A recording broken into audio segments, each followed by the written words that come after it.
Is Battlefield 6 the COD killer? And does Hell Is Us have the sauce? We're answering this and more in our big previews this week. Also, we're pulling back the curtain on our gaming backlogs, the games we've been meaning to play, how far to go and how likely we will finish them in the inaugural Year of the Log. And speaking of the log, in this week's Pixel Picks Showdown, we crowned the best game you'll never 100%. All this and more on this week's Pixel Parents Podcast.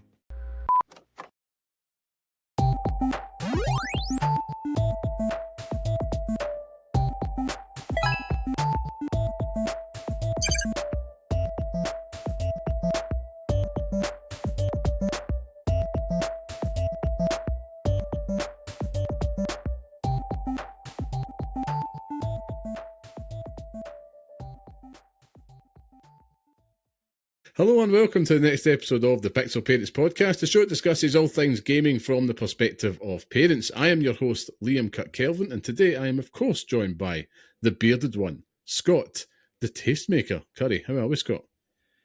I just can't, Liam. I can't do this. I'm sick of it. This heat is just... I can deal with hot. Hot is fine. It's the humidity. It's just so bad. I've taken to sleeping downstairs in my living room because just upstairs is just awful. The worst place on earth. And I tried to sleep on the couch last night. Too hot. Cool and the Gang said it very well. It's too hot. Too hot, baby. So I ended up just sleeping on the floor. Like, no pillows, no blankets, anything. I just slept on the floor in my living room. Oh, that is brutal, man. I was almost pulling up the rug on the floor and just sleeping on the wood, like the hardwood flooring that we have on the figure because it will be cool. Just trying to escape this warmth. I've even taken to like putting hot water bottles in the freezer and like filling them with cold water and freezing them to try and like cool myself down. It is awful. I just can't stand this anymore. Yeah, I'm with you. I've had enough, man. Like, the summer, this is supposed to be done. This is not the deal. So yeah, I'm just trying to will autumn into existence at this point. Right, I think it's time. You're going about it the wrong way because it's supposed to be roasting, longer. So, I mean, everyone, if there's any rain beetles kicking about, you have my permission just to go and, stomp a mud hole in them. Oh man, I do enjoy our weekly weather updates from you to kick off the show. It's great. I mean, it's the only thing I can think of. Either that or washing, because I put a big wash out yesterday. But nobody needs to know about that. But big topic for the both of us, Liam, is that the Waynes are back at school by the time this episode goes out. Oh, indeed, that's it. Institutionalized. That's it. Off-ski. Peace and quiet. That's what I was saying to my daughter today. Is like, this is you for the next 13 years of your life. It's like, oh my god, rancid. Long stretch. Horrible, man. When you put it like that. I know. We're recording this on the eve of the big day. I'm sure there'll be a lot of other parents out there either awaiting or joining us, and then the wee ones either starting or going back to school. But yeah, it's exciting for them. I think it's been a pretty cool summer. In terms of, this has been the first one in the house for us, and we've not really done much but enjoy the space, which is good. That's the line I'm sticking to it. You don't need a holiday, son. This is your holiday home. You've moved into a new house. You're in a new place, so that's your holiday. That's it. That's exactly it. But yeah, it's I'm looking forward to kind of seeing how he reacts to it. My daughter, on the other hand, she's just buzzing to go back. But it's funny how quickly they settle into it. And yeah, it'll be chaotic. It'll be fun. It'll just be another thing, Scott. Just another thing. That's what it is.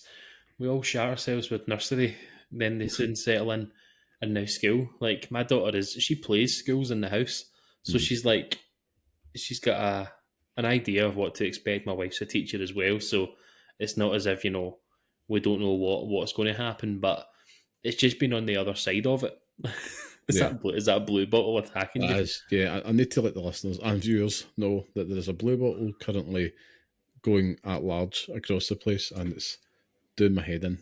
So if you see me looking about, you know exactly what it is. But it'd be funny if it was a wasp. It's just you like running away mid-episode. No chance, thank you very much. I don't need stung on mid-podcast. But bar all that, it's got, it's actually been a pretty cool week in terms of playing some games that are on the radar that are going to be upcoming, and perhaps ones that will be eating up a lot of time or not, depending on their reactions to it. So we're going to be kicking things off, obviously, with Battlefield 6.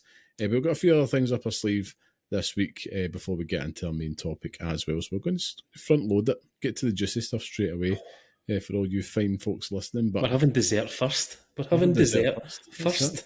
It's too hot. We need to have ice cream first. But before we do, let's get some housekeeping out the road. So, of course, for those listening, this is the Pixel Parents Podcast, the weekly podcast by parents who game for those who do the same, where each week we discuss all things gaming whilst raising our little ones. Now, every Friday you can listen and see your old dads talk video games on YouTube, Spotify and Apple Podcasts. So please subscribe to us on YouTube if you're not there already so you don't miss our mugs.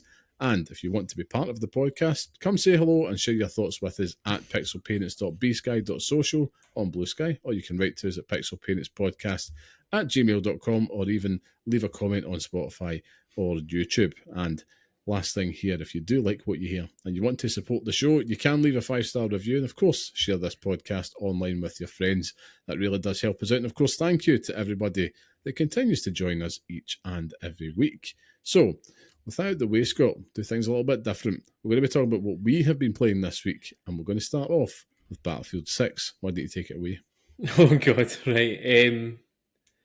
What do you say about Battlefield 6 that hasn't already been said?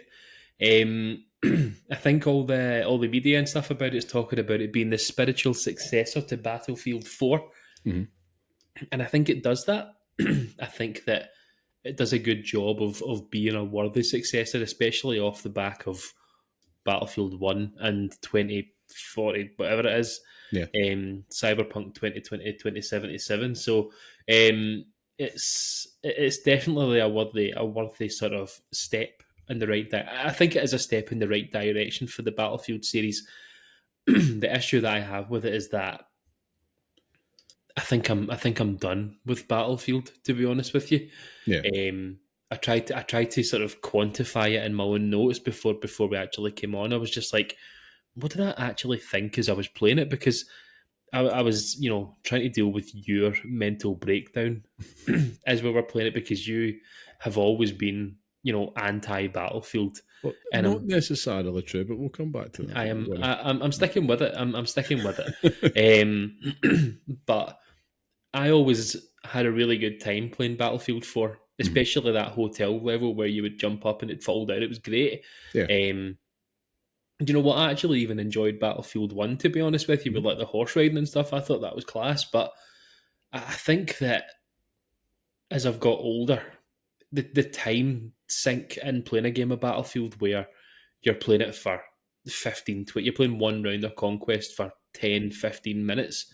It's just ridiculous. Like nobody's got time for that anymore unless, you live by yourself or you're a huge Battlefield fan, or you have absolutely no other responsibilities. Then Battlefield might be the game for you. But sometimes you do just want to get in and get out and feel that you've actually played the game.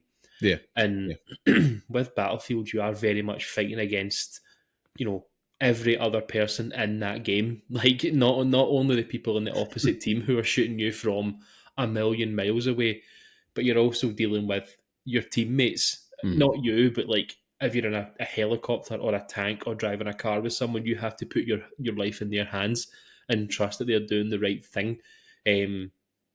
There's too many people. Like there's too many people all at once. Like you find yourself just squished into this one wee room, and it's just so easy to pick everyone off. It's there's no separation. And my biggest gripe with Battlefield has always been this class system thing that they have, where assault, medic, engineer, and the recon class. And I just don't like it. Like I end up spending most of the game just running about with a defibrillator because that's the most fun I can have. I think that was the problem with it for me, and that's the reason why we ended up coming off of it and playing FIFA. But I just wasn't having fun with it. I think that was the biggest problem with it, was it just didn't feel fun. And because you're anti-Battlefield, I'm sure you have some choice words for it. I mean, listen, I'm here I'm here for the journalistic integrity that you like to practice, Scott. I'm looking up to you in terms of keeping that integrity God, going here. I'm But so sorry, by the way. I took a drink during the intro and I choked, and I've been choking on it since. And I've tried my best to hold it in, but I'm dying here. I think there is a mute button that you I can know press. I've been muting. Don't you worry. You Don't you talk about worry. it. Well, there's a chance there to mute and clear your throat. I'll give you kind of my opening salvo, but I mean, yeah, Battlefield 6, I played it with yourself. I went back over the beta weekend and played a little bit more myself just to try and give it the old college try, because I thought it's worth. We're going to be talking about it this week. It's everybody's been playing it. It's essentially, it is more Battlefield, really, right? Which is good, right? In that sense that they're not reinventing the wheel. There's nothing here that's going to be like, oh man, they've really shaken things up. It is more Battlefield, for better or worse. Now, immediately you can definitely feel the effort to make it a little bit more COD-like, in the sense that there's faster lobbies. Even the kind of look and makeup of the lobbies getting into the games was quicker, which I appreciated. And the maps themselves, at least the ones in the beta, one of them was quite tight, which kind of felt, I just had a little bit more of a feel of Call of Duty, which did surprise me, particularly for Conquest. I'm used to seeing that more like a team deathmatch type situation, but of the maps available, the tightest one, that Siege of Cairo map, which is very much, that could have been plonked from Modern Warfare 4. Yeah. That was my least favourite. I just don't feel like the Battlefield gameplay particularly lends itself to that, just due to the frustrating nature of it. And I know, sounds like a skill issue. It may well be, but as you know, I am not a novice in shooters. I can get those stinky numbers up there. And I've always said, these type of games, the rhythm aspect of it is so important in a shooting game. For me, where the frustrations start to come in, and the fact that it is just more Battlefield, is that it's the same complaints that I have, which is the visibility is an issue. The sniper camps, the tanks, just world of tanks just spawning on you all the time. The wonky time to kill. It can be a very frustrating experience. It's great when you're kind of getting a run together and you're starting to build up a head of steam and at least making some progress in a conquest match. It's like you said, they can be lengthy. It can be like 15, 20 minutes, however. It just depends. But I did tend to find that you were either in a team that was steamrolling, or there was a team that you were up against that was just complete crust, to be honest with you. And that in itself is to be expected with a brand new one, because you've got all these people, just all the scrubs jumping in on the beta. You know what I mean? Cannon fodder, which when we were playing together apparently was us. But I do think as well, coming away from it, I have to say, I think Battlefield 6 really has got some world-class PR, pushing the buzz and the hype around it. But in all honesty, I came away from it, I had more fun playing Battlefield 2042, if I'm honest. And it won't be something on my radar this year. It's very much more Battlefield, but nothing here is revolutionary. If you were to go into this expecting that, my God, like it's the COD killer, it's all this, they've really changed the game. They haven't. They've taken it back to its roots. They did, I think, here what the Call of Duty had to do with the Modern Warfare reboot. Whereas let's just find what makes the series work. And I think this is where the Battlefield 4 comparisons come in, which I do get. And I think that if you're a Battlefield fan and you want more of that, I would say get excited. I won't be. I think my takeaway is just be very wary of the hype. And there's just not much here that's screaming COD killer. If anything, it's Battlefield's probably taken a few more lessons than it would care to admit from its annual competitor. And it's not about the tribalism, because they're both very different games and very different experiences. Yeah. I always thought Battlefield was the more grown-up brother to Call of Duty, in the sense that you could go in, and if you wanted to be like driving on with your assault class and getting in the thick of it, you could do that, or you could hang back, or you could be a support class, etc. It's all there, but after being away from it for so long, and I was just yearning, I would rather be playing 2042. I'd rather be playing Battlefield 1, honestly. I'd rather be playing Battlefield 4 again.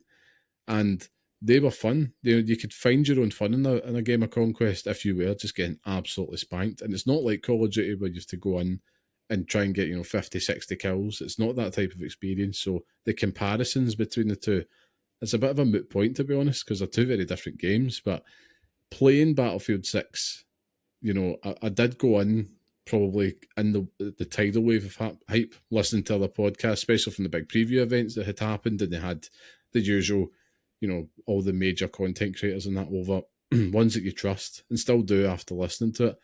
But I've found myself like, am I playing the same game? But I think ultimately not every game can be for everybody. So what's on offer here just isn't for me. And that's cool. And if anything, I've saved myself a few bob in the process. But it's because I really wanted to be like, it'd be good if we did have that Battlefield 6, that even if it is taking a lot of time to play the games, you might only play a handful of conquest matches, like the two of us sitting online one evening. But if you could find your fun doing stupid stuff within it, there was almost that open world-esque quality to a round of Battlefield, particularly Conquest, and I just feel like you couldn't do it here. And that was disappointed ultimately, but it is well made. The positives there, it's well made, absolutely gorgeous. I do think that if, from a Battlefield type experience, yeah, it's pretty tight. It delivers what you're looking for, but for me, it carries a lot of the frustrating aspects to it. I mean, I don't know. I was just very disappointed by it, if I'm honest. And I'm surprised seeing so much buzz for it. But I think, if anything, that is just gamers being fickle, to be honest with you. Like, we want something new, but gamers are inherently tribal. Whether it's a console war, whether it's COD v Battlefield, whether it's whatever it is, that's all I'm seeing in my social media from it. And there will be, I look forward to kind of when the proper skilled players get their hands on it and they start, putting out those great content clips and stuff like that. It would be a blast to watch. It's probably a good like Twitch watch stream type game, but yeah, it's just for this old dog, it's not my fight. It's true. No, it is true, and I think it does play into the whole, time versus value thing that we always talk about, and sort of what you get out of it, what you put into it, and stuff. Like, it never felt that any game was worth it. Do you know what I mean? Like, when we were playing it, is that when you play Call of Duty now, obviously different games, different things, right? Whatever. But when you play a game of Call of Duty, it feels like you've done something. Like you've helped the team in some way, shape, or form. Whereas in Battlefield, it just feels like arbitrary numbers just moving across the screen and everyone dying. Like that is literally it. Like, if I played the same round, you could put me in the same round twice and tell me I've won it or I've lost it, and I wouldn't know. Yeah, Like, there's that lack of stakes to a match. Yeah.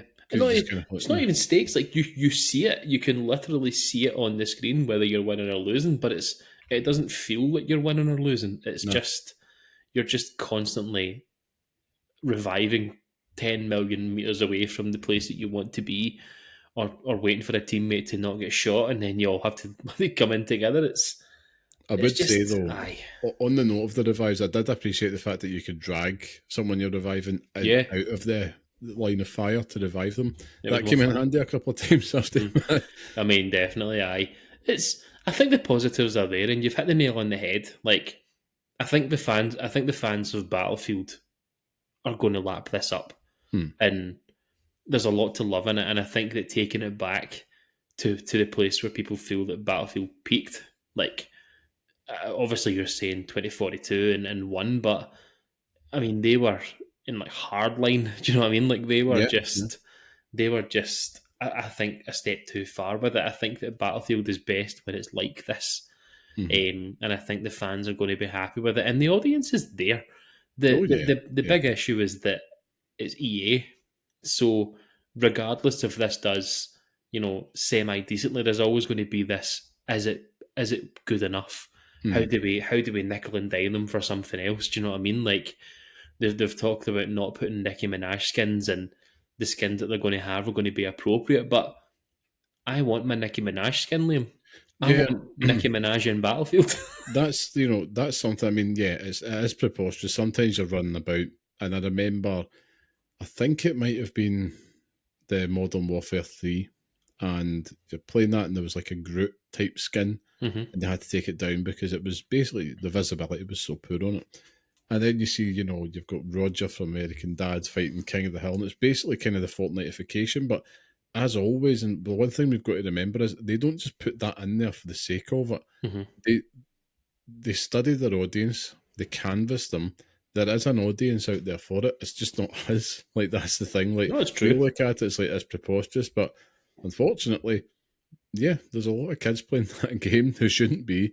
There's a lot of kind of young teenagers as well, and it's like, yeah, I want to cut about as Peter Griffin and Warzone or multiplayer, whatever it may be, and it's been like that for decades at this point. And not that I'm defending it, I just accept it. It's like, yeah, I mean, the audience is wider than now, us. part and parcel of these games now.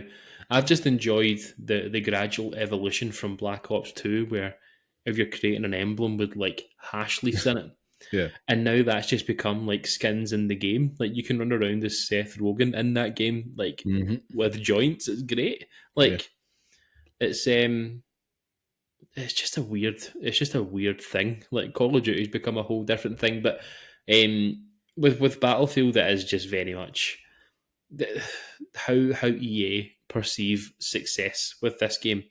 Like, there's obviously been rumors about what they'll consider with it and stuff as well. So I'm excited to see what happens with it. But all the numbers so far, and Twitch concurrent, Steam concurrents, all that, all done very well. And I think the fact that they've done this open beta in such a way that, you know, it was closed at first unless you watched and went having to watch someone's Twitch stream for half an hour in quotation marks, was an absolute nightmare. But the fact that you could do that and get a code and get in is good before it opened up to the public. So I think that's an interesting way to do it, and it just creates this buzz and hype around it. Whether they can sustain that over the long term, now that you have to pay full price for this game, I don't know, but I'm excited to see what happens, because they've obviously going to have their battle royale mode and stuff like that as well, because you have to. So I mean, that's why I say it. I really do. I do mean that not as a dig earlier. Like, they do have some world class PR and marketing behind it this time, and that's probably where, if you look at the past couple of Battlefield entries, it's probably where they were let down. Yeah, you know, it was almost kind of like, it's Battlefield, they'll turn up, and they did. You know, the diehards did, but you need to get that wider audience in, and that's what they're clearly looking to do here. And I think it's been a total success, in terms of how the open beta has went. I totally agree. And it's got every chance of being a big hit, because I think there is a big chunk of gamers out there that don't just want Call of Duty as that option. You know, again, Call of Duty just isn't for everybody. It can be very frustrating if you're not into more of that Twitch-based shooting, and I totally understand and appreciate that as well. So I think variety, it's the spice of life. Spice of life. So, dearie me. And the spice of life is also a takeaway. I'm glad you said it, because it's the first thing I thought of when you said it. Spicy chicken pizza from the spice of life. Can he beat it, man? Can he beat it? Drunk memories, of course. But yeah, it's you know, it's there's going to be a lot there if you are a Battlefield fan, and I know the open beta continues into this weekend. So if you've not checked it out already, I still recommend you do. It's free.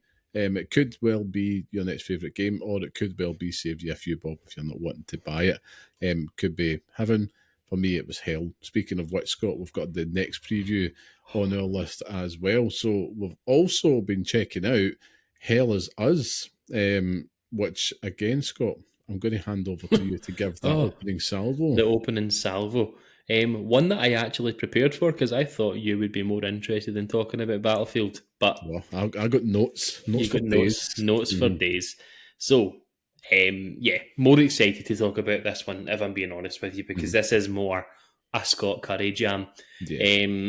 Hell Is Us, a game, a third-person action-adventure game developed by Rogue Factor and published by Macon. I tried to summarize it as best I could. Is this? Yeah, you just keep going. With this I can't help myself but watch. I tried to think about, you know, the fingerprints. What are the DNA that make up Hell Is Us? Because it's an amalgamation of many games, and try to describe it in a way that someone would understand. So it's a Dark Souls game. I wouldn't say it's Souls-like. I wouldn't say it gives off Souls-like vibes, but it's a Dark Souls-y game with cross that with Returnal, cross that again with Resident Evil. Yes. And throw in a wee bit of Alan Wake in there as well. Yes, my I think God, yes. it's got it's a foursome. You know what I mean? Yeah, It's that yeah. foursome. Just throw it all together and you make a wonderful baby, which is called Hell Is Us. Um, it has done a phenomenal job with this demo that it's only about an hour long. Yeah. Like you're really only in and out really quick, but it felt like it went on for ages, and I really enjoyed it. Like making my way around this map and stuff. Now, granted, I have absolutely no bloody idea what's going on, which I think is the fun part of it. But Yeah, yeah. it's got this. So you're dropped in. You play as this character who is 100% Todd Howard with broccoli on his head, which is such a weird decision for a character. It Like really is. It's so distracting. it's the most distracting thing on earth. I think the fact that immediately in the game they cover his face up and give him a hood is the best decision they could make. But this man is 40 years old with the haircut of a 2-year-old. Do you know what I mean? Like he's just it's the most ridiculous thing I've ever seen. Yeah, it's absolutely diabolical what they did there. I have to stop you there because we must talk about how diabolical this hair is. It's and so I bad. hope they fix it, but it is at the hair of a 2-year-old. It is so bad. Broccoli cut. Yeah. Dreadful. I mean, the worst hair I've seen in gaming in some time. I can't really comment on here. I'm not the current expert on here that I used to be, but it's definitely a design choice and one that I don't really know why they've made it. I also just don't like him. Like when he talks, there's that scene in the APC where he's talking to that person, telling me like leave it. Yeah, and you're like, it's just weird. Like the way they all interact together is strange. I've got 2 words for you, Scott, and it's not the ones you think, right? Before you jump in, Aidan Pierce. Yes, that was the vibe I was getting from him in terms very of much. likability. It is one of those. It is one of those. Of Watch Dogs fame. For those unfamiliar. 100%. Now that you've said it, it's uncanny. But throwing that out of the way, because this isn't about weird unnamed man that I can't. If we did know his name, goodness gracious, I can't remember what it was. Yeah. But this is a game that is absolutely sopping, and I wrote sopping in my notes with atmosphere. It is dripping in it.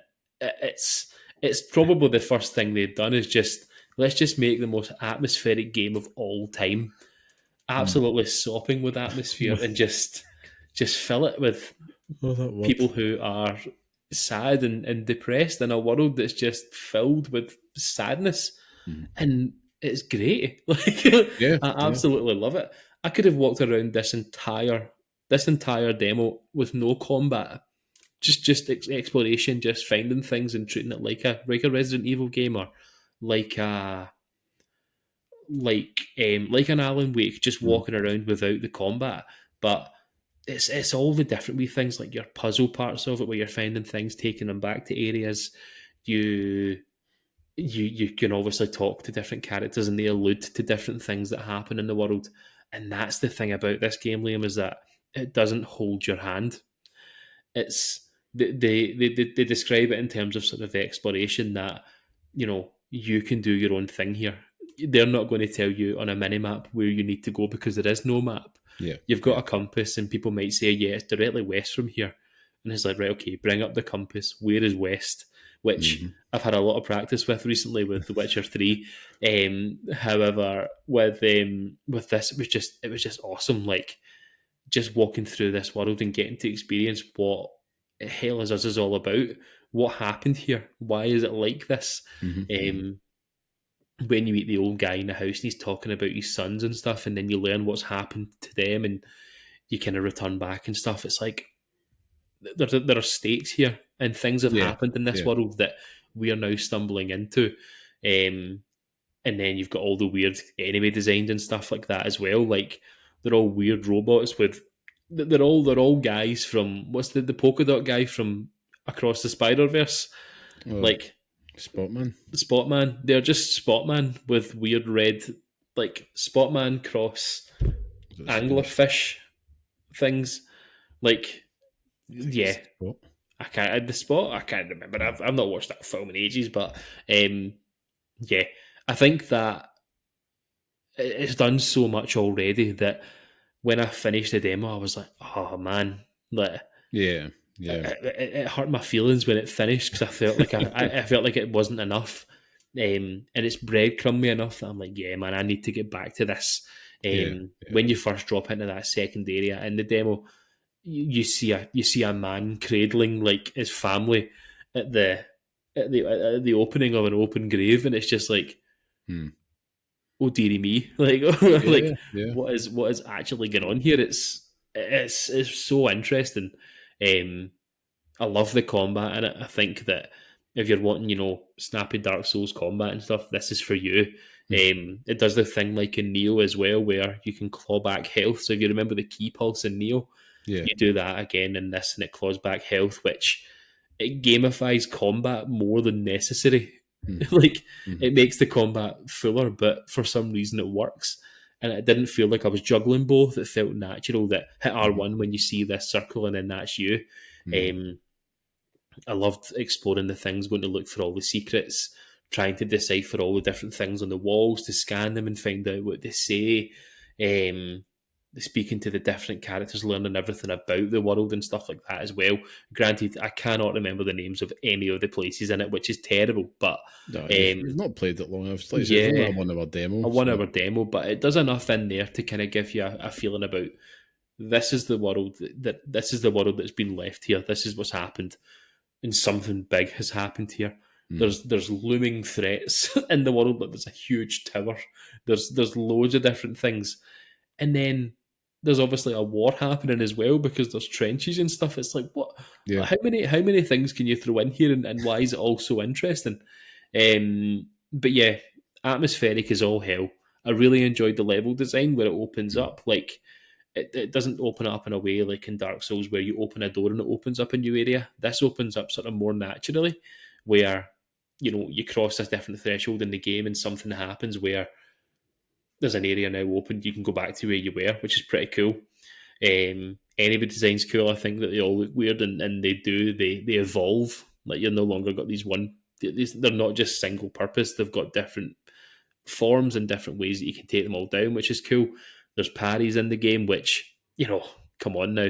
The year of the parry, they say. Uh-huh. And again, I cannot believe that I'm saying this, Liam, but because this is one of my biggest gripes with Expedition 33, but the fact that you don't have a map in this game, Hmm. I think is really cool. Like, Yeah, yeah, I think they've justified what they've done in that, and I think it makes sense in terms of the actual game itself. yeah. The big concerns that I have, and then I'll let you jump in, is I am concerned about how ambiguous it is. Like Hmm. Hmm. it feels like, and this is only a 1 hour demo we've played of a part of the game, so whether before or something happens after that we learn more about, then fair dues. But um, it's it's ambiguous to a point where it's like, right, come on now, like at least give me something here. Like we're obviously here trying to find our mum and dad or whatever like that, and we know nothing more than that. And my big concern here, and this might just be a me thing, Hmm. and it's that in certain games that I play, I can't leave areas until I know that I've done everything. Yeah, Like, yeah. I get you. I get you.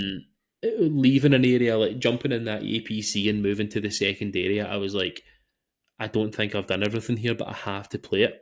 Like, and if I hadn't jumped, I'd have been sitting in that one area for ages, just trying to define different things and different parts that you can put into places and different things that you can do, and that will kill me if I have to do that in a game long term. That will kill me.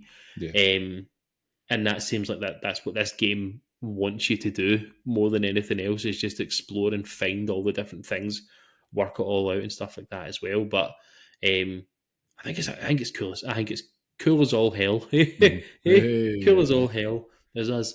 And it's something that I was excited for. Hmm. I mean, maybe not excited is probably a strong word. It piqued my interest when I saw it. Hmm. And having played it now, I'm like, yeah, this is right on the list for Scott Curry for 2025. Yeah. it's something that I'm very looking forward to playing. So we'd like to hear. I mean, yeah, we talked about, I think it was last week, the big kind of preview in the fall, autumn, however you want to say it, the later games this year, and this is one. This is one I'm relying on Scott Curry to tell us if it's worth it. Not knowing that a demo was coming, but we spotted it through the week and I thought, right, I need to go in and give it a go here. For the sake of our discussion, for our wonderful listeners and yourself. So I went in intrigued because it showed off its state of play. There was definitely something about it. And I have to say, I've come away really impressed by it. You know, just echoing a lot of what you're saying. You know, first off, I love the application of just kind of letting you as the player just get immersed in what's happening around you. You know, the minimal HUD, the no signposting, it's very, that it proudly boasts. It's kind of like one of the USPs about the game, no hand holding. Instantly encouraged me as a nosy bugger just to find out more, you know. And what it was doing is it made me pay attention to the environment. And I've not experienced that in a game in a while, where it's like, right, I really need to kind of keep my eyes peeled. You know, there's like on the way in, you'll spot like 3 graves before you meet your first NPC. And it's like, I wonder if that's going to come up in conversation. Better remember that. What's the names on it? That type of stuff. Didn't go that deep, but still generating that kind of reaction from me as a player, I appreciated. And I was like, this is really cool because it's something different. It's not just being ambiguous. It's taking it, it's evolving the ambiguity of like a Souls type game in the sense of, right, the environmental storytelling, the little nuggets of information and lore dumps that you're getting from NPCs, we have a point behind it and we want you to take that further, and it's going to try and feed into where you're going next. So I did really appreciate that. For me, the mix, you know, the Alan Wake stuff was, you know, the vibe there was instant. Souls, obviously, but I was kind of getting a little blend of Kojima in there as well, and oddly the Jedi Survivor games, but I think that's just because of the wee drone companion and your cape, you know, and I think it's all wrapped, like it says, in that kind of quasi real world meets old world meets sci-fi package, which was cool. You know, it's not something we've seen before, so it's definitely got that vibe going for it. Graphics were impressive, bar the character models and the hair, you know. But like I said, I won't labour on it, but I hope they do fix it. But for me, the combat, I enjoyed it. For me, it kind of felt like a slightly more floaty Souls-style combat. I mean that in a good way. Like the enemies were engaging, and I felt like getting that parry timing down was always satisfying. You know, again, you were engaged. It wasn't just, you couldn't just like swipe your way through it. You get tanked if you do that. But if anything, you know, I felt that it was actually worthwhile doing. And like it says, like you're encouraged to press R1, like the kind of key pulse system, all that stuff you mentioned was great for me. That being said, despite the kind of minimal HUD approach, I did feel like the inventory system and the data quest navigation did feel a bit clunky. Minor gripe, but again, it was just something that I felt in there. I hated the fact that every single time you opened up the menu, you had to wait for like 4 seconds for the wee tablet thing to pop up and load. It's like, I get this as a design choice, but maybe once every so often, you know what I mean? Like not every single time I have to open it. And trying to find stuff and work out what it does. Yeah, you're 100% right. Yeah, and I think as well, some bonus options because, and right off the bat, there's difficulty options. So I think it's worth talking about in the fact that, you know, I just played it on standard, but they did have the more narrative. You played on the more hardcore option on stream the other night, Scott. Merciless, it was great. Which is, I think it's a great move because I think it's just going to get more players in, and especially if it's a world that if maybe you're looking at that and you're thinking, right, I'm probably sci-fi, Kojima, you know, Alan Wake, all that type of stuff that we've just talked about. It's like, cool, I want to check that out, but Souls, not really too sure. I think you could play this on the narrative one. I didn't get a chance to play it on narrative. I think I might have to go back and experience that just to see how easy it would be, but they did emphasise on the options. It's like, this is purely for the story. You're not really going to worry too much about the combat. So I think that gets a big tick from me because, again, these type of games, that's always been the major criticism, but if they're wanting to go for as wide an audience as possible, that's the way to do it. Yeah. But yeah, I think clearly they're building a mystery in this world, which I was very interested in and appreciate more so. Yeah, I think it's really difficult to build a brand new world and try and weave in all your own lore and all that. And by the time the demo ended, I wanted to keep going, which Yeah. is a great sign. I seen something off in the distance, looked like a big badass boss, this great kind of vista, and it's like, right, here we go. And then it ended, and I'm like, oh, it's a demo. I totally forgot. Aye. Definitely one, still, I'd say, for the Soulsborne or the sci-fi sickos out there, just like yourselves. Will I buy it? It's a maybe now. Perhaps not Ooh. day one, but I am toying with it after the demo. But I'm really glad that I played it, because I think this is something that's definitely on the radar. Mm-hmm. It's probably, I'm not going to pre-order this one, but if it was getting 9s and 10s and stuff, that'd be like, right, okay, I need to go check this out. Yeah. And that's probably going to be the big barometer for myself. But I think this might have the sauce. I think you're right. It's got a wee bit of the whole like vibes, not in terms of gameplay, not in terms of gameplay, not in terms of the actual game itself, but just in terms of like perception of it, and sort of how I feel about it, of like Lies of P. Yeah, Like, yeah, absolutely. It's not going to be, the biggest Souls-like game that's ever out there, but it does its own thing. I don't think it's going to win any awards or change the world in terms of its combat, but this atmospheric storytelling, it's as good as I've ever seen it. Like in terms of what you're doing, and if they can work on that the whole way through, then it's going to be phenomenal, and it alleviates. Maybe not even alleviates, maybe even stronger than it. It solves one of the biggest problems that I have in games at the moment, and it's that second screen syndrome, where I get bored watching something and I'm on my phone scrolling. God, Like, yeah, you're right. It's one of those things where I was glued to the screen the whole time, and it was excellent. And if you are wanting to go and watch it, go and check out the Twitch VOD or whatever like that. It's on there somewhere, because I was playing it on Merciless, and it wasn't hard. Like, it didn't feel difficult. Yeah. So I'm interested to see how that ramps up, because I'm sure the difficulty will peak as the game goes on. Yeah, I think that it was more than hinting at that, but it does a good job of introducing it to you without completely kicking you down, which I appreciate. And there was like some cool abilities that your little drone companion could do. There's lots of stuff at your disposal. And it looked badass. Like the first cutscene before that first fight was like pure anime out of nowhere, and I was like, this is really cool. And that's where another part of that kind of Kojima type influence is coming in. I wouldn't be surprised to see like a fight with Vamp, or even like Higgs and Death Stranding 2. 100%. Like, it reminded me of Raiden, like in Metal Gear Solid like 4 and stuff like that. Like when you first see him fighting Vamp at the beginning with the Metal Gears. 100%. I can see the comparisons with Kojima. Plus, everything's a Hideo Kojima game, so that's true. We're all living in his world. But that being said, so Hell Is Us, we think that's got the sauce, which is good. So that's definitely one for the listeners to have on the radar. I did sneak in another one, Scott. Oh, this week. A secret one? About. Yeah, because I didn't even realise the demo was available for it until I had, spotted it on the store. And that was a game that I'm very excited for. So you can imagine me absolutely giddy as a school child when I saw that there was a demo for Shinobi Art of Vengeance available as well.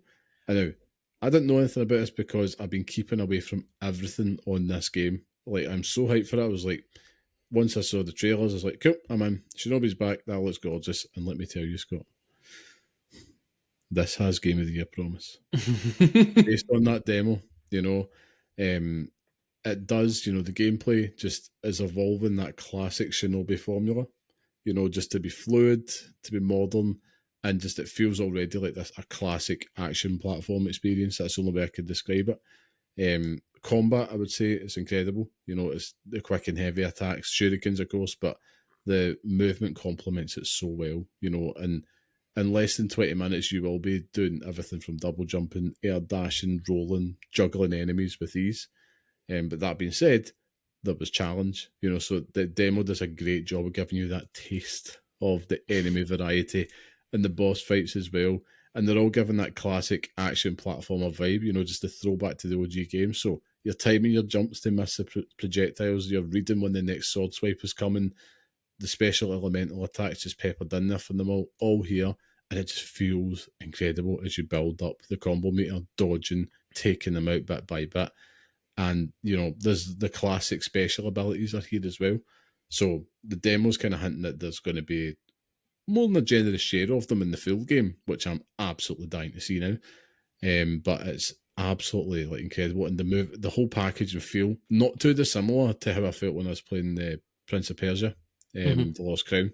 Not that they don't play or they don't feel the same, but I was very impressed with just how fluid and well made it was. This one, I was like, wow, now it's like a totally different game, but I was like, this is incredible, and the art style. And we've seen it. It's perfect. Anime is all hell as well, but this beautiful animated art style that is just butter smooth. I was playing it on Series X. I want to get this on Switch too, so I think I'm going to go check out the demo if it's on that as well, because I think this would be a perfect handheld one. If not, then it's going to be PS5 so I can play it in the portal. But without a doubt, I think this is going to be something special. I expect greatness coming away from it, and I would expect it to both be great but to review very well. If it keeps up what was on show in the demo, Scott, this is easily going to be 9s, 10s raining all over the place. Of all the games that I've played here, this is definitely now, the one to watch for me. The one to watch. I'm delighted the hype is warranted. It's out on, I want to say the 26th or the 28th of August. Let me just check. It's just bizarre because it's going to draw obvious comparisons to Ninja Gaiden Ragebound as well, though. You're going to have that. You can have two games of the same ilk release at the same time. That's fine, but you're obviously going to have this which one's better conversation and stuff like that as well. I'd like to get into that conversation, so I might buy Ninja Gaiden Ragebound just so we can have that discussion on which one is best. I think you should definitely check out the demo. I'm going to check it. I didn't actually realise there was a demo for it, so it's absolutely one that I'll go and check out. I love all this stuff. I was listening to stuff on the Ninja Gaiden game, and they're talking about the messenger and all that, and I'm like, yeah, man, I can't describe the love I have for the messenger. So anything that takes me back to vibes of that, I'm all for it. So yeah, I'm excited for it. As you say, I never realised there was a demo like yourself, so I'll be going up and downloading that shortly after we finish, and I'll have a wee go at it. I think this felt modern but throwback, whereas I think Ninja Gaiden looks like it's more throwback.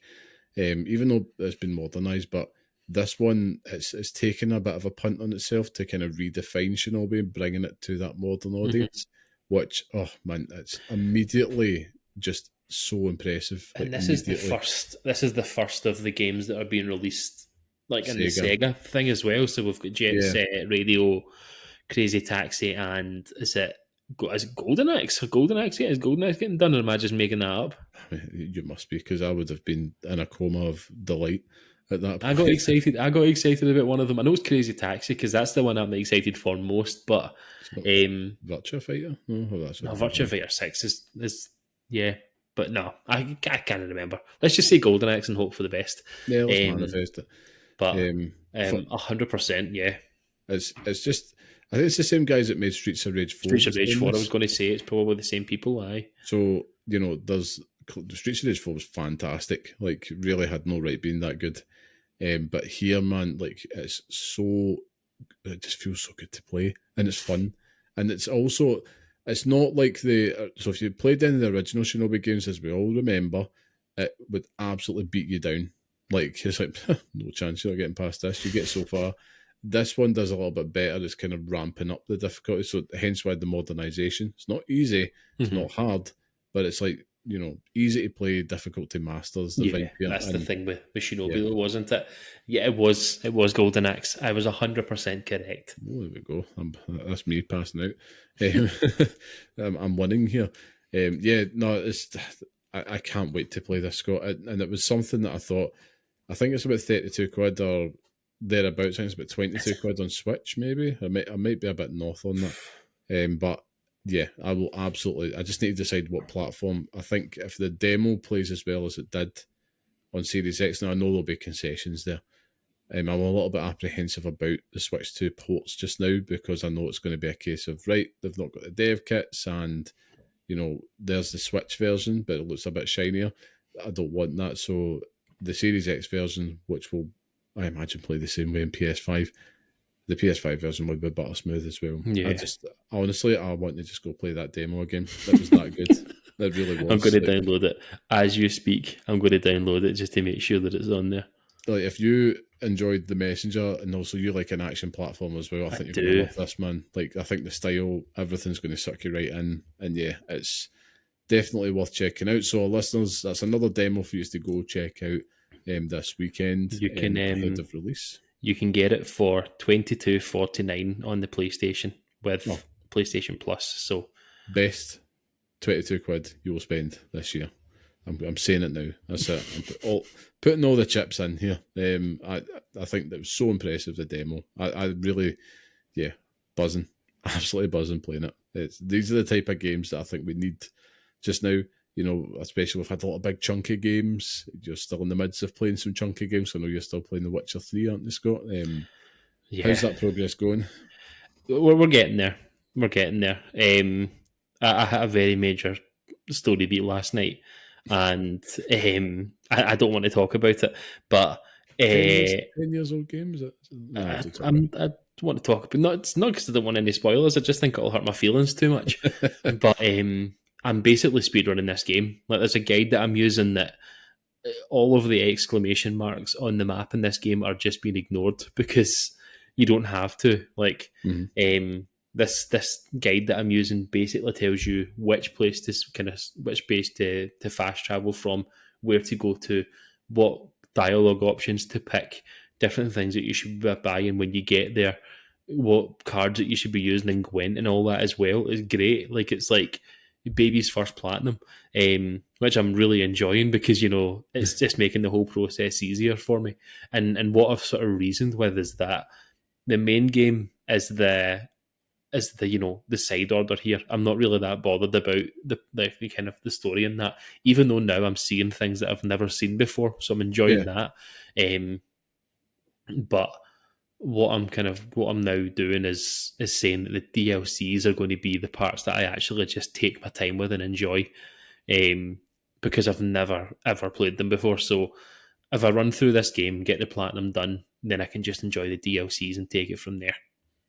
Okay, whereabouts are you in the story? Just in the area you're in just now? So I've returned to Skellige with Kenshi from Mortal Kombat. Right, okay. Kenshi can't see, if you remember. Yes, I do. So I've returned to Skellige with them, and I'm looking for a sunstone. Right, okay.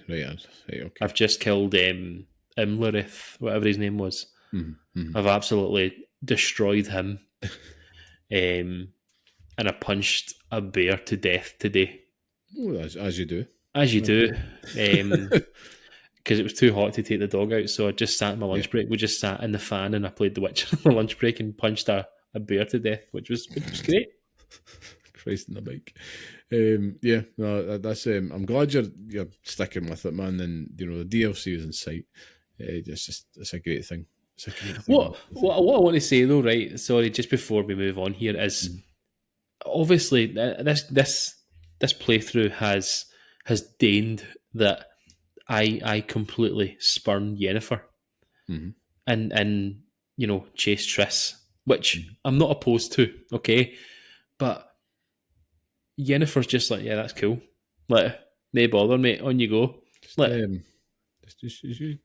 keep making them decisions, Scott. I'll play out. Don't you worry. It's just confusing me. Like, I'm interested. You know, I'm invested, and I'm interested. No, don't worry. They've got you. They know what they're doing. But that's the thing. Like, how much game does this game have? A lot. Bloody hell! Big ass game, man. Big ass game. But it's just oozing with quality. Yeah, and the fact whole that way it's through. 10 years old. I'm assuming you're playing on the PlayStation 5. PlayStation 5, indeed I am. So it'll be the next gen update version you're playing, and it's correct. Absolutely fantastic to play and still breathtaking. Skellige Isles is a favourite area in the game, or the base game, by a country mile. Just because I think it's so evocative of where we are in this part of the globe. But yeah, it's awesome, man, and I'm really excited just to kind of hear how you progress. For myself, though, to kind of wrap up this before we move on, I've actually I've did all my goals now in Tony Hawk's Pro Skater 3 and 4 remake, so that's it done. What a ride, man. Like, superb. I think at this point I'm like, please remake Thug 1 and 2 and let Iron Galaxy do that, but also make Tony Hawk's Pro Skater 6. I think the series needs to be back fully, and they've proven themselves worthy here. More than worthy. I think, some of the additional like new maps they've put in, I think it's like the water park and the pinball one that they've put in 3 and 4. They feel so naturally a Tony Hawk Pro Skater map, which is great. And I think, I would love to see more of it. I've just found myself to be utterly compelled to go back and play it, and I have been just kind of going back. It's like, let's just do a scoring run, let's just try and beat some challenges, or personal challenges, just to try and do that. But bar that, I have been chipping away at Death Stranding 2, and plenty of DK Bonanza with my son still, who's I think might have hijacked my save, so I'll need to go double check that, because he was just saying, I turned it on and I had all these new abilities, so I'll need to go check that after we record. But he's been making progress, which is just awesome to watch, because I'm like, no, you can do it. And I think the game's still exceptional for doing that. But we have talked enough about DK Bonanza, and we've talked a lot about new games, Scott, and old. So I think it's time for us to move on to our main topic. As we know, this is the inaugural Year of the Log. But I think now, because of that, it's time to lay it on the table. It's time, Scott. The Year of the Log enters the fall period for the first time. And I think it's time to expose all the games we have on the go before we get there. And I think we kind of look at it as the ones we've started, the ones we've yet to start, and the ones that we're aiming to get back to. This is a full expose on the backlog. This time, Scott. The logs are fully exposed, and I want you to kick things off, Scott. I want to know what ones you've started on your backlog just now, because you said last week quite confidently that your log, I believe the word was smooth. Since actually looking at the collection of games that I have on my PlayStation 5 and the Xbox and Switch, I am less smooth, I would say. Okay. However, let me explain. So, I've made a list of games that I've started and not finished, and these games are embarrassingly huge. Resident Evil 4 remake, bought it, started it, never left the first area, couldn't do it. Tactics Ogre Reborn, about 5 hours in, and I'm desperate to play this game, Liam, but I just can't find it in my heart to do it. Assassin's Creed Shadows, about an hour in. And Star Wars Outlaws, I started the game, started it, never done anything more than that. And that's typical with me with Ubisoft, to be honest with you. So whether or not I'll actually get back to them is a different matter. Octopath Traveler 1, I have got through the first sections of all the characters. Didn't do anything more than that. Finished. Didn't even finish it. I just I can't anymore, and I played something else. And that's the problem with a lot of these games, is that you play them for so long, then you try and go back and you've forgotten how to play it. Yeah. And I hate that. I hate it. Octopath Traveler 2, embarrassingly, maybe a spoiler for later, is still in the cellophane wrap that I bought it in for the PlayStation 5. It still is unopened in my cupboard, alongside Dragon Ball Spark and Zero. So that's 2 ones I've put in the ones you've yet to start. Put that in the second bucket. But second bucket. The ones you've started. Ones you've started. Out the cellophane. Path of Exile 2.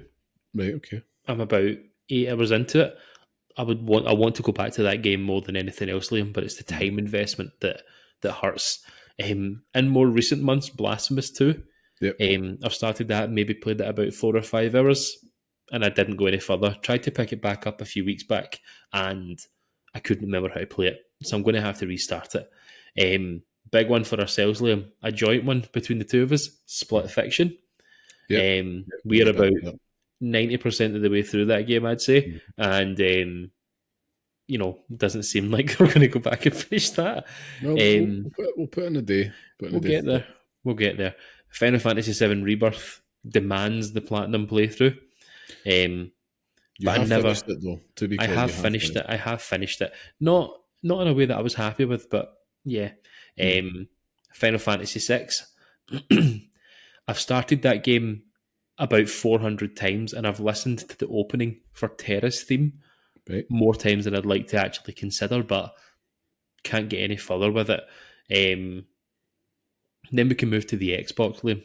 That's just the PlayStation 5. Jesus Christ. The this Xbox log is not smooth, it's full of jaggies. It's full of jagginess and pain. Ninja Gaiden 2 Black Remaster. Mm-hmm. Started that, never done anything more with that. I'd like to play that before 4 comes out. Mm-hmm. Lost Odyssey. Oh my God. I've played that for about 30, 40 hours. Never finished it. Tried to pick that back up again, and I can't remember how to play it. So again, I'll probably have to restart that. 9 Souls. Mm-hmm. I completed the first section, the tutorial part of it, with intentions of returning back to it, but just couldn't do it. And Final Fantasy 13. I've started a playthrough for that because I get nostalgic for Final Fantasy 13 almost on a weekly basis. And I start a playthrough of it all the time. I get to the Chocobo place and then I just can't be bothered anymore. So I never ever finish it. And the final game on my list, Liam, is it's on the Switch. So I've moved PS5, Xbox, and now the Switch. And the Switch 2 game the Switch game that I have not completed, started it, but I mean barely started it. Fire Emblems, 3 Houses. Oh yeah, I forgot you picked that up. Picked it up, desperate to play it. Obviously not desperate enough because I've never done anything more with it. So those are all games that I have started but have never finished. Jeez, I mean, I actually walked into this one expecting to be shamed at how many games I've got on it. And I swear to God, I think I've got 50% of the games at best that you've just rounded off. The thing is, Liam, a lot of these games are games that I'll never go back to. Let's be honest here. Assassin's Creed Shadows and Outlaws, never. We'll come back to those ones. I'll have to say, though, they are 2 games that I would implore you to give a go. Everybody, particularly Star Wars Outlaws, which I believe, I know, is that's one that has only got better over time with the updates. It's a classic case of version 1 versus version 3 and all that. And with the DLCs and stuff, which I've beaten, which were a great way to kind of spend the weekend. And I'm 2 trophies off the platinum, if I can be bothered to go back. So I'll probably start mine off with the ones I've got on the go, because that's technically there. That's just like need to spend an evening just going through it and getting that platinum. It's 2 very monotonous. One's a monotonous one, like do something 20 times. The other one is to kind of beat another 2 ships that just randomly spawn. And then the platinum's mine. And that also includes all the DLC trophies as well. So it's one that I want to add to the list. But that's kind of on the go as a little bonus there, just to kind of make you feel better. I actually have 3 games on my list of on the go, Scott. Top of it being Death Stranding 2, naturally, which is one that I am still committing to try and finish before Delta comes out in particular, because I know it's very much a now or never type thing. But it's also one that demands to be savoured. I feel like I'm doing it a disservice by speedrunning it almost. Yeah. Even though I'm quite happy to golden path it, it's not something I'm going to platinum. But I feel like, I want to savour the moments in the storytelling, and I'm, very much into this a lot more than what I was with the first one. On top of that, I've got Octopath Traveler 2, which is the perennial game that I've got on the go, because it's a big ass game. Not sitting in the cellophane. Fantastic game. Arguably more enjoyable than the first, just because of the lot of quality of life updates that's in there, and the stories, as usual, fantastic, and the characters are wonderful, and it's just a dream of a game, to be honest with you. But it's very, very, very long. But that's usually what I would call my portal game, because if I know if I can have that in the go, one that I'm probably kicking myself that I didn't buy on Switch, but I'm not going to restart it because I've probably put about 40, 50 hours into it at this point. Yeah. And the last one on there that I've got on the go, mentioned it before, which is the Elder Scrolls 4 Oblivion Remake. Again, the comfort blanket, a little blend of stuff in there, but it's one that I'm just quite happy to chip away at. But that being said, I'm not telling the full side of the story there. There's other parts of this expose which I must reveal, which is the ones that I have to get back to, Scott. So these are ones that I have started, but I wouldn't class them as on the go. The ones that have kind of been shelved, but it's always that. Maybe I'm kidding myself on or not. That's like I need to go back and play that because there's something there. For me, I've got a few on here. So top of that list is Avowed. I've got that there. Yes. So it's like, you know what? It wasn't quite, it wasn't Oblivion. It wasn't what I wanted it to be. Oblivion came and kind of stole all of its lunch and kicked it in the curb and just rubbed its face in it.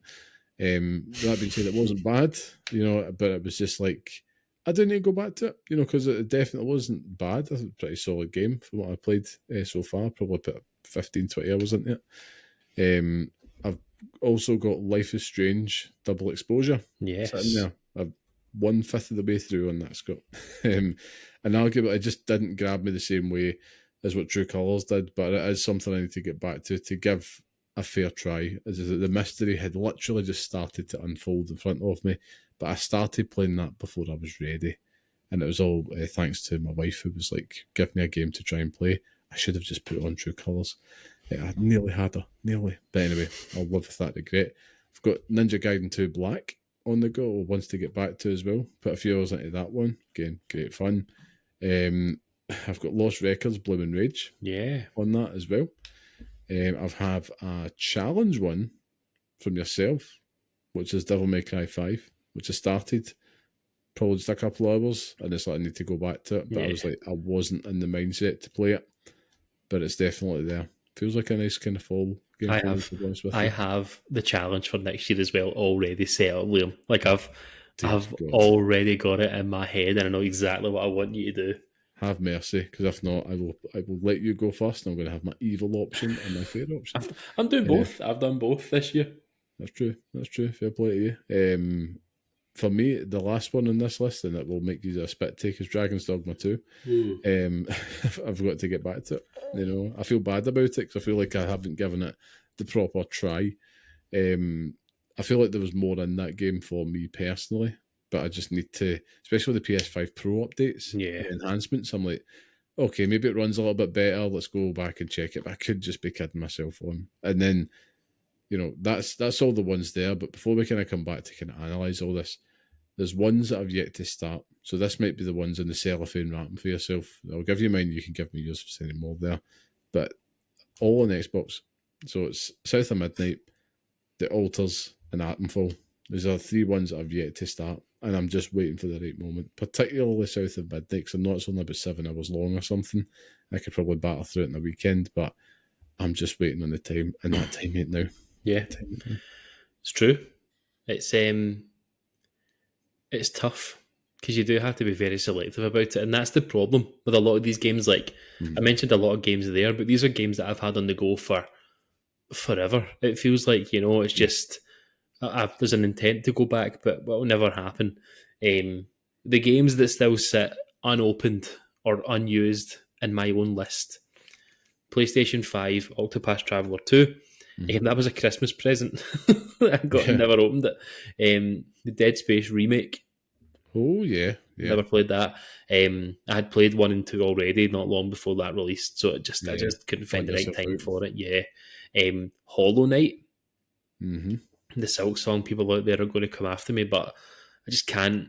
It feels overwhelming to start it. Like just looking at it, I'm like, oh god, right, okay. And maybe I'll start it once the release date for Silk Song comes out. Maybe I will. And on the Xbox, a classic, Liam, because I remember watching a video about it and I wanted to go back and do it. But I bought it £2.50 or something like that. So it's not a big loss if I never play it. But Jade Empire. Oh, yes. It's still on the list. It still sits in my Xbox hard drive, just looking at me every single time I log into it. There will come a time where on an episode of this show I'll come back and talk about it, but not right now. Time is not now. I mean, looking at it, both fair to say, I'll look at one. It's a meaty log, but it's not insurmountable. I think, again, Death Stranding 2, that is the main goal for me, to finish and get that out the road before MGS, Delta, and Shinobi. Now, will I get back to the rest of the list? That's the thing for me. It's increasingly unlikely, but I would like to at least try to get South of Midnight out the road. The fall games. So we spoke about it last week. There's some big, meaty bad boys in there. Yeah. And they were going to take up a lot of our time. I think, if I look at where it went wrong for me this year, because I felt that I was keeping my list of games on almost a 1-to-1 ratio until the platinum grind for Assassin's Creed Shadows came about, and that knocked it all out of whack. And then before I knew it, there was like Blue Prince and Doom the Dark Age review opportunity and all this other stuff that had kind of fallen in the one go, and you're juggling a game, which we're used to doing because we are, enthusiast saddos. And it's just like we're used to juggling, and we want to play all these games, we want to experience them. So we find a way, we do find a way. Like I said, we're not out at the pub and all that every weekend and stuff. We're a little bit more boring than that. So we're sitting in just kind of playing all these games. But that's the normal for us. But I am looking forward to the in-between games outside of those big hitters that we talked about that's coming this fall, particularly like the filthy casuals. So it's like your FC26, your Call of Duty. I'm looking forward to those little beats in between, because there's always that little moment where it's like the honeymoon period of those games, particularly with Call of Duty. Like we fall into that hard for a few months, and then usually by the time the summer rolls around, it's like, I'm Prestige 5, 6, no big deal. And, that's it, I've had enough. But I mean, ultimately, I'm like, it's not a bad log until this expose, if I'm being honest. One that I feel that definitely runs the risk of, for both of us, a fair few dropping off just for the sake of sheer sanity. I mean, we'll look at the ones that we've yet to start, Scott. Are you really going to bust open the cellophane in some of them now? It might be not forever, but right now? Right now, no. I don't see it. Until like this end of Ghost of Yurte, no chance. Like, because we know we're going to both platinum that game. Yes. That'll be 50, 60 hours, hopefully, just like the first one. And that's just one game. Yeah. For me, that's going to take up about a full month and probably longer. And that's before you chuck in like Outer Worlds 2 or even like Gears of War Reload if you want to do the co-op campaign and all that stuff. Not to mention, and you will absolutely be platinum in Metal Gear Solid 3 Delta. So it's something that's going to be, I was going to say Metal Gear Solid Delta.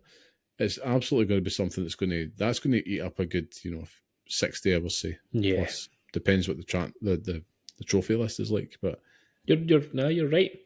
I think it's funny you speak about what derailed you this year in terms of games completed, and I can pinpoint that moment, Liam.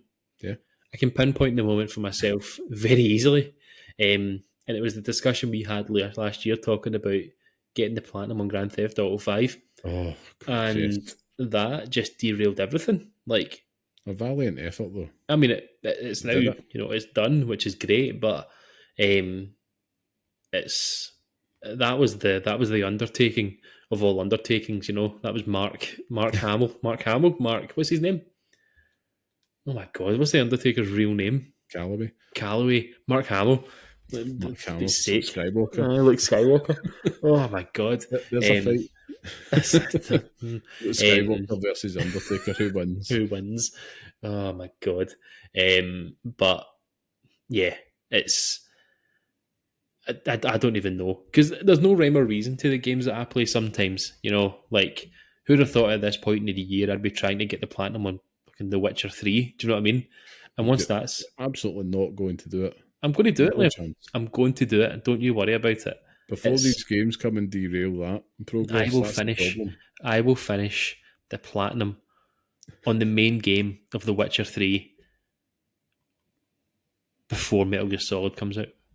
Okay, I like a challenge. Okay, listeners, bookmark it. He's got, I think, a podcast and a half to fulfill that. So don't you worry about it. It'll be done. How it does. It'll be done. You're going to be absolutely shattered at the next two podcasts because of it. Like, I haven't slept. That was like the Grand Theft Auto grind. It was like 2 a.m, 3 a.m. most nights because you're having to try and catch Americans playing it. But no, it'll be fun. Yeah, it will be fun.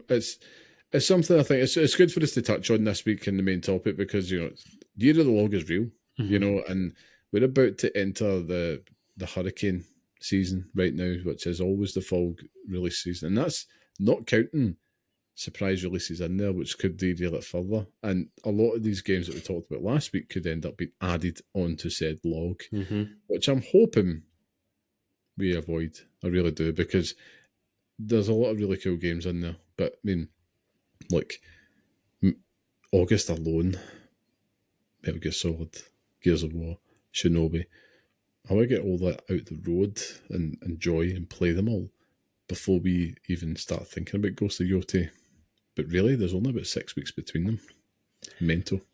You think about it. Absolutely.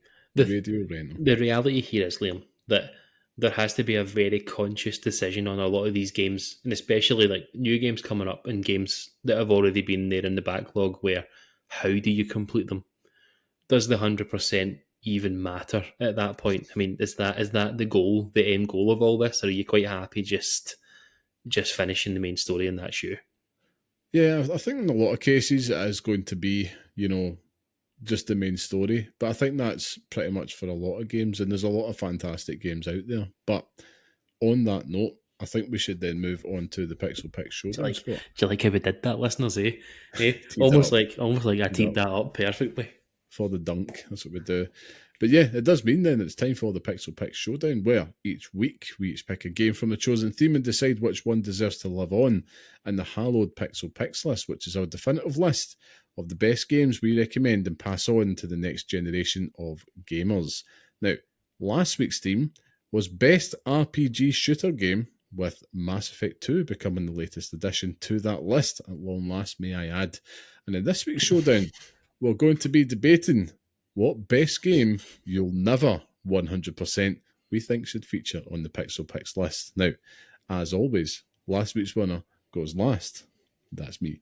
So, you're up first, Scott, this week, so let's get to it. What is your honourable mention and your main pick? My main pick for this week. You got really loud in the middle of that sentence there, and I got the fright of my life. It genuinely pure jump scared me. Keeping you on your toes. I mean, wake me up. This was actually an easier one than I thought, purely because I had recently watched a series of videos about 100%ing a game that I've always wanted to try and do, but would never, ever even attempt it, right? But my honourable mention for this week is a game that's on the list already, because all of them are now. Do you know what I mean? Every game in human history is on this Pixel Parents list. Gets harder. Oh yeah, 100%. But a game that I want to 100%, and I've said it to you a million times, and I don't think I'll ever do it, Liam, because the time sink is just too much, is Red Dead Redemption 2. Oh yes. Yes. The value in getting 100% in a Rockstar title, it's up there. Like the things that you see and everything that you get to experience in playing those games, they're second to none. Do you know what I mean? Like they're made to be played like that. But Red Dead Redemption 2 is just an undertaking in itself that I don't think I have it in me yet. There's maybe a time in the future where it happens, but right now I'm just not. I just don't have nothing left. I'm Ian Beale in that EastEnders meme. Nothing left. Got nothing left.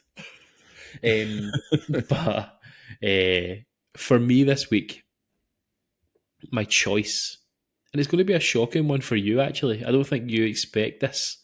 Okay. Is a game that, as I say, I watched a series of videos by a person on YouTube called Edge Omega recently. And I was obsessed with this, talking about being the very first person to speedrun the 100% and everything in this one title. And what is that game, Liam? That game is Skyrim. Now, me and Skyrim have a storied past where, and I don't know if our listeners know this, but I fucking hate Skyrim. I hate it. This is a lie. Yeah, I hate the it. Trenches. I mean, when I was younger, 100% loved it. But as I've grown older, I have nothing but ire and anger in my body for this game because it just annoys me. I have been to High Hrothgar more times than I care to admit. I have made that climb and I've never done it again. Like I've done it maybe 4 or 5 times and never got any further with it. But watching this speedrun of this Edge Omega playing this game on YouTube, he's got a series of videos where he does it, but he basically does all the Elder Scrolls titles. But the Skyrim one is like multiple parts, and he's got this checklist of things that you do this one thing, it impacts this other thing, so you have to go and do that. And it's so interesting to watch that it completely took over my life when I started watching it, and it gave me this desire to do it. Like just to go and play Skyrim for the first part, but even just to go and try and play it and immerse myself in that world all over again. Maybe there's a time in the future for it, but it is one of those games where you can get a lot out of it. If the time you put in, you can get out of it. And I think that would be worth doing, but it's just I just couldn't face it, Liam. But it was perfect for this. It's just in terms of a title for a Pixel Picks. The title you put on the list today was best game you'll never 100%, and Skyrim is exactly that. I will never 100% Skyrim. I want to, never will. I couldn't agree more. Because that is also my pick this week. So Skyrim has won. But yeah, I totally agree with you. And also, fun fact, my honourable mention was also Red Dead Redemption 2. And I agree with you on that as well, because I think if it wasn't the list, that would have been the go-to, I think, because it's just, you're not 100%. That is reserved for the upper crust. But I respect the grind. Boy howdy, it's a big one to do, that one. But Elder Scrolls 5, Skyrim, no man, like, this is the thing, like, I am the Skyrim enjoyer here, still. And it's a game that you will just lose countless of hours of your life just simply adventuring, exploring. You'll do the quests, you'll complete them, but do you absolutely 100% the game? No chance. Like, I don't think you need to have that sense of completion with it, though, which I think you get as much back as you put in with Skyrim, and that's what I think makes it the best game.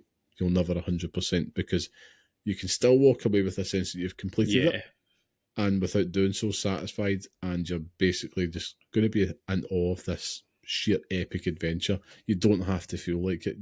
There's people that could probably out there that have 100%ed it, and I'd imagine it'd be a very mechanical process compared to somebody that's probably spent the same amount of time hour-wise just doing what they want, just adventuring, just kind of out and about, inhabiting the world. So yeah, I think it's a more than worthy addition. So I would say congratulations to the Elder Scrolls 5 Skyrim. The Rim. Finally. I looked at that list many times before I put it on there, thinking it must be on there. It has to be. And I checked it about 5 times. It's like, again, second week running, surprised it's not on there. So whilst we're saying that we're running out of games, I don't think we are. No, it's one that I knew wasn't on the list, because I would have kicked up a big stink about it being on the list. So it just made sense at this time. But that means that we have to do a heads or tails, Liam. Okay. As always, as is tradition, I shall pick tails. Tails, okay. It is tails. There we go. Acknowledge me. That's it. Acknowledge this. The tribal thief. The tribal thief. Oh, Christ. Oh, there we go. I've been waiting 73 episodes for a moniker, and I've finally got one. The tribal thief. I'm taking that and I'm running. But on that note, that brings us to the end of this week's podcast. So thank you once again for joining us, and remember to support all those small independent games media out there. So if you like what you hear and you enjoyed the podcast, please share this on social media and tell your friends about us, or leave a wee 5-star review. It all helps us out and makes a massive difference. But Scott, that means that it's test time. So where can people find you online if they want to talk to you about never platinuming The Witcher 3? Oh, God. How dare you? I am available on Blue Sky at lavaman.bsky.social, where I will be announcing the platinum for The Witcher 3 very soon. Don't you worry about it.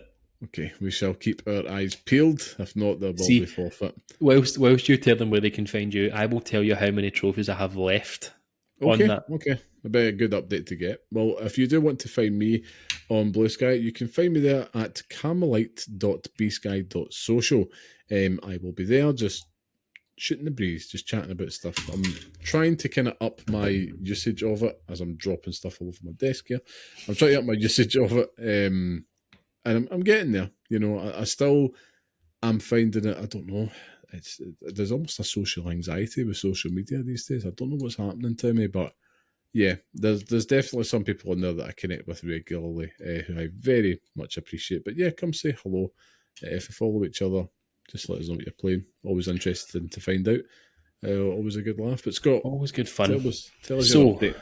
I have earned 38 trophies, and there's 53 available. 3 of those, so that leaves what? 15. That leaves 15 left to get.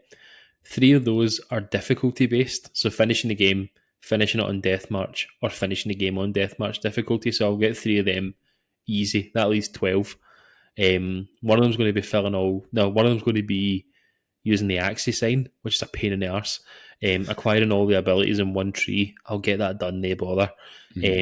Making opponents suffer from bleeding, poisoning, and burning simultaneously. I'll do that for fun. The one that's going to kill me is killing 50 enemies with a crossbow bolt to the head. I will die inside. Spam that.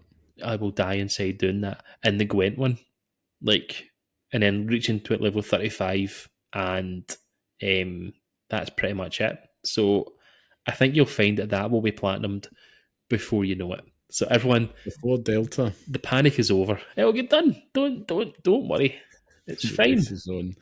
I look forward to see what the results are, man. It's not a horse I'm backing, but there you go. Let me go. Let's see what we can do. This will only spur you on. I know. I'm actually motivating you here. The anger that I feel in my bones right now is doing nothing but giving me drive. Well, we'll calm you down with a big, massive thank you to our producer and the music man, the very talented, handsome, and wonderful Mr. Sean Murray. Please go show him some love, should I say. Check out his work on Instagram at barehandsdesigns and barehandsdesigns.com. And you can listen to the next episode and all the other previous episodes on all your major podcast platforms such as Spotify and Apple. You can follow us on Blue Sky at pixelparents.bsky.social, and of course write to us at pixelparentspodcast@gmail.com. And we're now on YouTube, so you can also subscribe, listen and watch us there, and leave a wee comment below. Let us know where you are, how you're doing, and what you're playing. But until next time, stay safe, stay sane, and thanks for listening. The platinum is coming.